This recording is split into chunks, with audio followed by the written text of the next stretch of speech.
Please welcome NicolaC.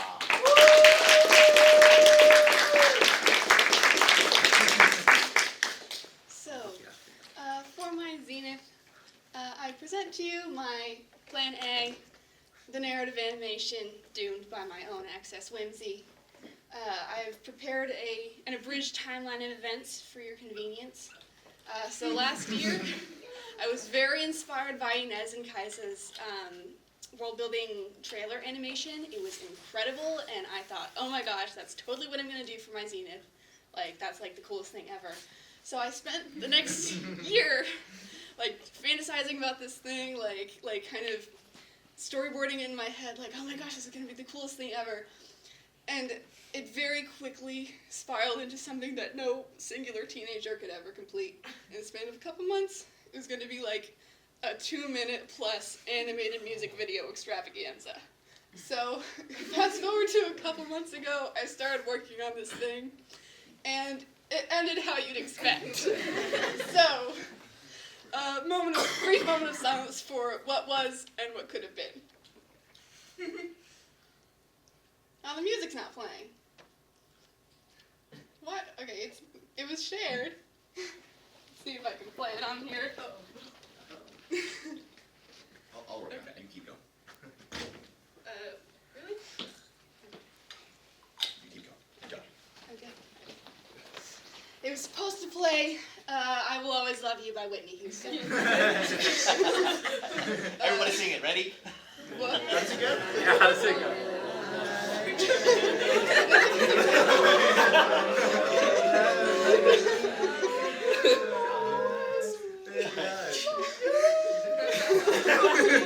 Who needs Whitney? Anyways. Hello? Moving on. So I present to you my Zenith. That was the plan all along, learning Procreate Dreams with a manga edit. So, why Procreate Dreams specifically, and why a manga edit? So I have been super excited about Procreate Dreams ever since it released, like, 2.5 years ago, and I thought I could make some really awesome stuff with that. And then I didn't. And so I felt like this was a great opportunity to go back and actually learn the program. And as for the manga edit, these are a couple examples of like my favorite manga edits. I love the style of like custom animated 2D edits because they take so much time and you can really tell when a lot of care has been put into them, and they are super cool.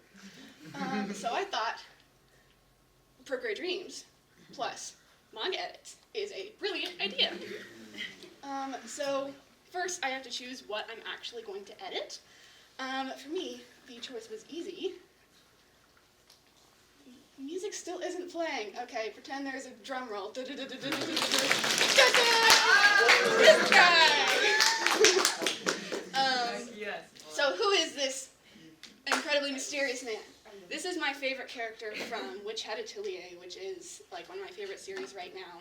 His name is Kiefer with a Q, funky name, and he's this like very kind and elegant teacher figure and like mentor figure to these young apprentices learning to be witches. It's a very whimsical story, and he's a very whimsical man. So now I have to actually choose the panels from the manga that I'm going to animate, and I kind of took like the hardest route, which is I combed through the entire Witch Hat Atelier manga and saved every single page that had a good panel of them, such as these ones. The artwork is really fabulous, and so there was a lot to choose from, as you can see. That's actually the album on my phone that I saved all of the panels into.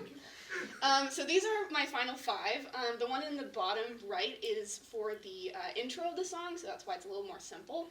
The song that I ended up choosing has an intro and then 4 main beats to it, so that's why I needed 5 total, and I thought the other 4 were sufficiently whimsical and visually interesting. Speaking of the audio, I decided to go with a very popular editing audio called Akut Sherry, because I thought it really fit Kiefer's like elegant vibe, and I had been searching for an Echo Cherry edit of him online, and I couldn't find one, so I thought I would make one myself. So now I have to actually prep the assets for animating, which is by far the most tedious part. So first, it's just separating the character from the background. You can't really tell some of the parts that I moved because like the background of the slide is white, but everything outside of like the line work I had to remove with basically the lasso tool in Procreate. This one was very complicated because of all the little spaces in between the branches, but I did it eventually. And you'll notice that there are some giant gaps left by the speech bubbles, and I addressed that later. This one, also plenty of kind of different curves to move around. This guy and this guy. This one was also pretty difficult because it has those like non-defined like swirly shapes, and so it was a little bit difficult to like figure out how to get those clean cut corners around that shape, but figured it out pretty okay. So now this was by far the most involved slide when it came to filling in the blanks. So in the upper right you can see what I drew in to kind of like interpolate from the rest of the illustration. I think it turned out really seamless in my opinion. I just mimicked the author's like general style of like hatching contour lines that she uses for fabric. And then the background I also filled in the gaps for the circle, and I used the like symmetrical portions of the branches to fill in the missing corners as well. This one just had some small bits overlapping from the rest of the illustration that I fixed up. And so now you can't see him anymore. It's nice and seamless. This one I just fixed the top of his hat and the ribbon. I also added, you can't really see it, but there's like, his eye looks really dark in the original illustration, so I added like a little bit of highlight back so he doesn't look as like kind of obsessed. And then this one, I just wanted to like smooth out that like harsh chop at the bottom of that little swoop. So now it's actually like separating the elements, so anything that I want to move at all has to be on its own layer. So I separated the eye because I wanted him to open his eye at the beginning of the animation. So this is by far the simplest one, just the 4 different layers. This one took forever. I have all the different layers of his cloak, from the collar and the back parts of the collar to the part swooping over the shoulder and the cape. But I think this part ended up being one of the best looking animated segments. This one I mainly just separated the like back and front parts of his cloak, and then the like upper leg area and lower leg area in addition to his hands and head. This one also was mainly just separating out the cloak. And this was surprisingly the one with the fewest pieces because it didn't have as many like defined segments for me to separate. So I just have upper body, lower body, hand, and then the swoops. I also ended up separating the hand from the arm in Procreate Dreams later. And now I have to actually learn the program and how to animate. So when you first click like create new project, it'll give you the option to swipe through a bunch of different preset aspect ratios, and this confused me at first because I was like, how do you get a custom aspect ratio? But you can actually just click in the middle and it'll give you the option to change the aspect ratio. You can also press that little ellipses up there to change the frame rate and duration. This is what it looks like when you open a brand new file. It's deceptively simple because once you start trying to actually do stuff, you're like, wait, like where's the button for that, or like what does that button do? Especially that guy, I had no idea what that did, and I was terrified to touch it because I didn't know what it did. Could have been a delete everything button. I later found out that it was actually a pretty important button, but at least I learned. So of course, YouTube tutorials to the rescue. A lot of them were kind of outdated, but I was able to learn some really, really useful stuff on there, especially when I was able to find ones related to the most recent release of the program, because I actually released Procreate Dreams 2 this past December, which I made the animation in. And I was able to supplement everything that I wasn't able to find on YouTube with the Procreate Dreams handbook, which was very, very helpful. It gave a lot of very specific guidance on different parts of the program. So these are the basics of using the program and keyframing specifically. So this is your stage. Everything highlighted is what you're going to actually export, and everything outside will be cropped. This is your timeline, and in that are your tracks and all of your content that's part of your animation. This button is where you add new content, so it'll give you the option to add a photo, a file, a video, and notably audio, which is a very convenient feature because I can animate to the audio inside the program. It plays when you scroll by, so you can time it really well. Oops. Oh no. Okay. That's the multi-select tool. That's how you group different tracks together. So I was really confused on how to group things, but eventually found out that that's how you do it. This is where you find your project settings. This is how you get back to the Procreate Dreams homepage. And to keyframe, you have to be in keyframe mode. Otherwise, it just won't give you the option. And to actually place a keyframe, you tap on this little clapper icon. And then it'll give you the option to choose what kind of keyframe you want. And then once you've done that, your keyframe will look like that. So now I can actually animate. And that's what it looks like. So every single one of those tracks is an individual part of the illustration that I am moving around to animate. So what it looks like is you just tap the clapper, and then it'll give you the option between a move keyframe and a filter. The vast majority of my keyframes were the move option and then move and scale. For the clothing folds, I also used warp and distort quite a bit. And you can see that actually it highlights, like it kind of gives you a bounding box for the object that you're selecting, so you can just manually move it via touch on the screen and it'll save that as your keyframe. So these are some examples of like the finished animations for a couple of them. So that's the intro, and then that's the one I'm most proud of because it was the most time consuming. And then to transition between these main animations, I just had all these different sections grouped together and then put keyframes on the group itself.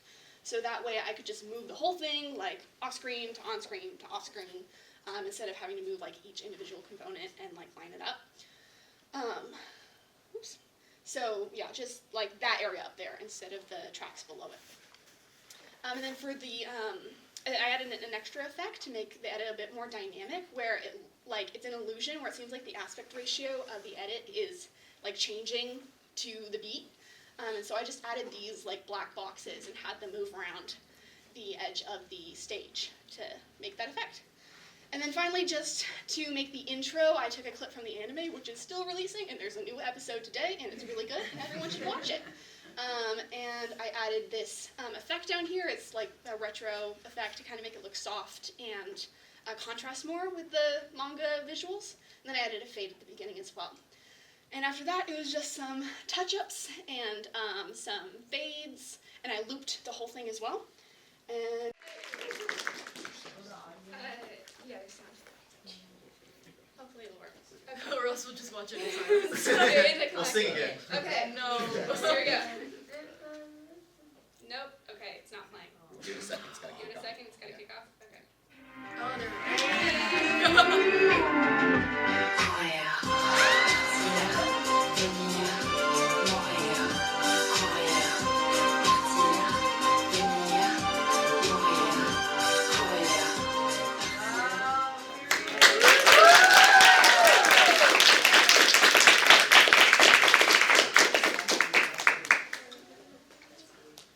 One last time, Justin. Yeah.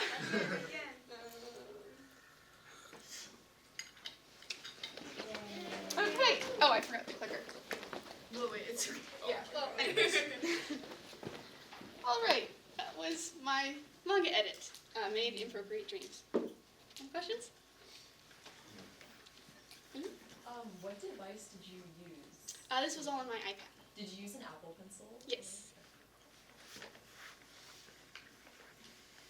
Really? Did you look into making this like with any other editing software? No, because it scares me. Wait, do you know if you can make it with any other editing? Yeah, a lot of people use After Effects, and All Light Motion's also a popular one. There's probably others, but those are the only two I've heard of. Luca? If you had to pick a number, how long do you think this took overall? Like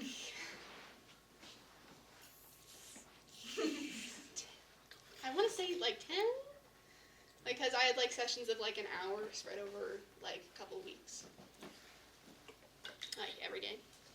Anna? How long did it take you to pick like the specific frames you're gonna animate? Well, so it took me several hours to comb through the whole manga, and then I made a sub-album of the best frames, or of the best panels, and then from that album, I picked the ones that I wanted, so I think overall it took like 3 to 4 hours. Mr. Pope? Which particular thing are you most proud of? Definitely the one with the branches. I'm very proud of how I filled in the gaps because I didn't have a reference for that. I just like interpolated with my own intuition, and I think it turned out really seamless. And especially because the author's art is so fabulous, I was worried that my patch would stick out like a sore thumb, but I don't think it did. And also, it had the most components to it, and I think it turned out really cool. So in the next ones you make, what are you going to do differently?